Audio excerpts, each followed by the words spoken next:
Halo semuanya, selamat datang di podcast Suara Edukasi, tempat kita ngobrol serius tapi tetap salah. Kayak mantan yang ngajak balikan tapi gak jadi-jadi. Parah.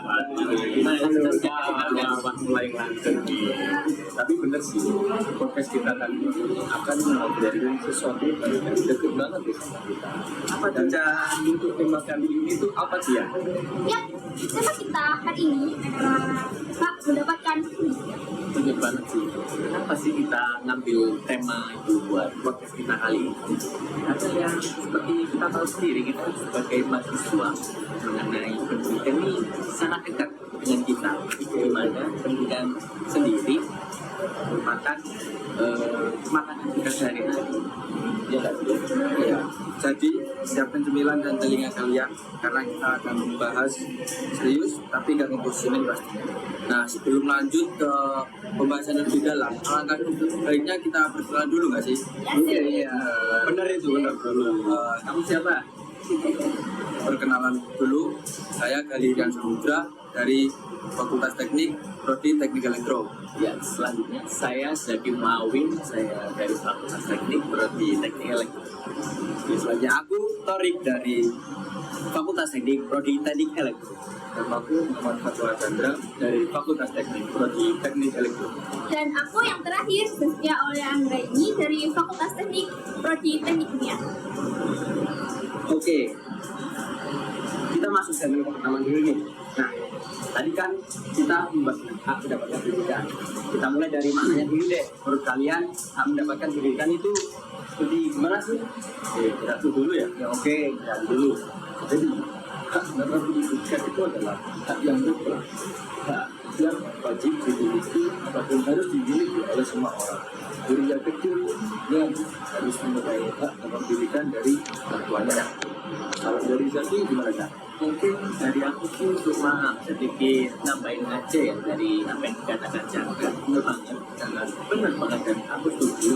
Di mana pendidikan itu merupakan hak yang mesti didapat oleh semua orang karena dengan adanya pendidikan itu sangat membantu kita untuk mendapat,nya saat kita akan berkembang. Jadi jika kita telah mendapatkan pendidikan itu mulai jadi ya sejak kecil, maksudnya kita tidak akan susah kan jika berkembang ke depannya ketika menjadi dewasa.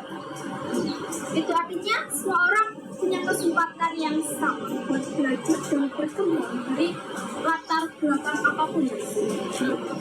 Bener sih, nggak boleh ada diskriminasi dari segi ekonomi, lokasi maupun fisik. Kalau dari sudut pandang hukum ya, itu dijamin oleh Undang-Undang 1945 Pasal 31 dan Undang-Undang Sidiknas. Jadi, hak itu bukan sekedar cuma itu adalah kewajiban. Itu tapi hak. Benar banget.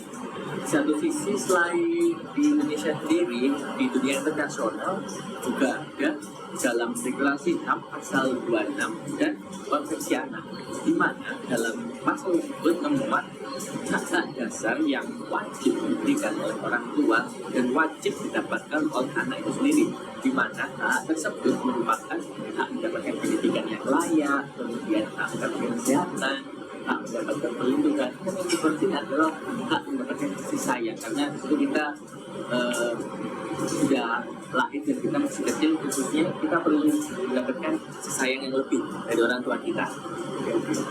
Jadi kesimpulannya dari segmen pertama kita, makna hak mendapatkan pendidikan. Jadi kita sebagai warga negara itu sudah dijamin nggak sih bahwasanya di undang-undang ataupun yang dikatain sama Zaki tadi, bahwa secara internasional pun kita sudah dilindungi sama undang-undang bahwasanya kita hak kita itu harus dijamin dan itu adalah kewajiban untuk kita mendapatkannya. Nah, itu semua kan merupakan tantangan bagi kita, khususnya warga negara Indonesia. Bagaimana kalau kita lanjut ke segmen kedua? Lanjut, yuk ya. Segmen kedua apa sih dia? Untuk segmen kedua nih, tadi udah di-spill sama Ale, Zaki, sama Tori. Kita bakal ngomongin soal hak.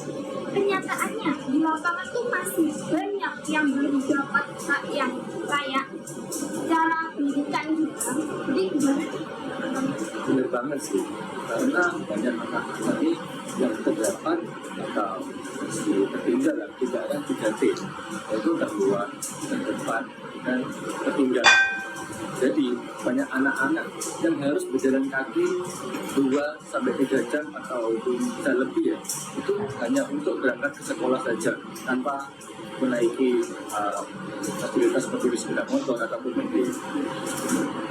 Benar banget sih, karena ya negara kita ini cukup luas, jadi untuk menjangkau daerah-daerah yang terpencil tersebut sangat sulit, di mana dengan akses yang kurang menurut saya itu merupakan tantangan bagi mereka untuk mendapatkan pendidikan. Nah, kita yang sudah mendapatkan akses yang cukup baik, fasilitas yang memadai, harusnya kita itu harus lebih semangat untuk mencari pendidikan atau memulai pendidikan kita, sehingga kita dapat memberikan motivasi buat mereka bagaimana cara belajar pendidikan yang layak seperti itu.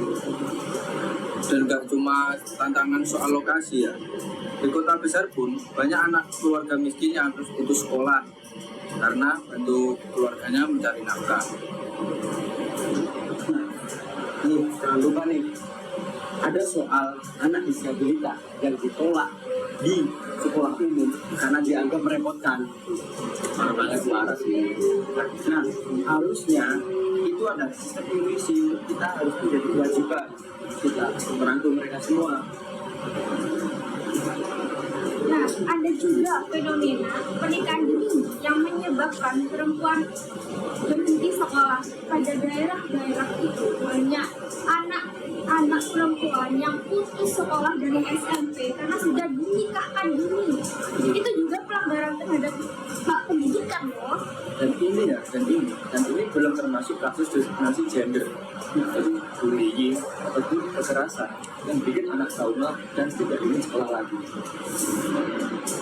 Buat aku sih dengan kasus-kasus apa yang kalian sampaikan ini jadi sangat ya buat aku itu yang buat kita semua mahasiswa merupakan agen perubahan. Jadi karena isu tersebut sangatlah miris bagi bangsa kita. Jadi pendidikan merupakan hal yang sangat penting, apalagi dalam mendapatkan pendidikan. Nah, jadi sebenarnya kan kita itu dari kan bahkan kasus pelanggaran. Nah, kenapa nggak kita itu cari solusi untuk menghadapi kasus ini? Gimana kalau kita lanjut ke segmen ketiga? Setelah tahu banyak kasus pelanggaran hak pendidikan, banyak pertanyaannya sekarang nih, kita bisa ngapain dari kasus-kasus tersebut? Dari kasus yang teman-teman sebutin ya, kita ini mencari solusi ini harus bergerak. Kita itu nggak bisa menunggu pemerintah yang bergerak. Kenapa? Kita tahu sendiri bahwa pemerintah di negara kita itu masih kurang untuk berkontribusi lebih mengenai kasus-kasus yang terjadi di negara kita, khususnya pada segmen kali ini itu kasus mendapatkan hak pendidikan. Jadi kita ya sebagai mahasiswa kita kan udah dapat privilege di atas mereka, kita bisa dapat sebenarnya bisa dapat sosmed. Nah, dari relasi dan sosmed itu kita bisa mencari informasi untuk teman-teman kita yang putus sekolah. Atau kita tuh bisa jadi relawan. Kita kan sebagai agen generasi penerus bangsa nih ya. Kita tuh bisa jadi ngajarin anak-anak atau adik-adik kecil untuk baca tulis di lingkungan sekitar. Kecil sih buat, tapi kan besar buat mereka.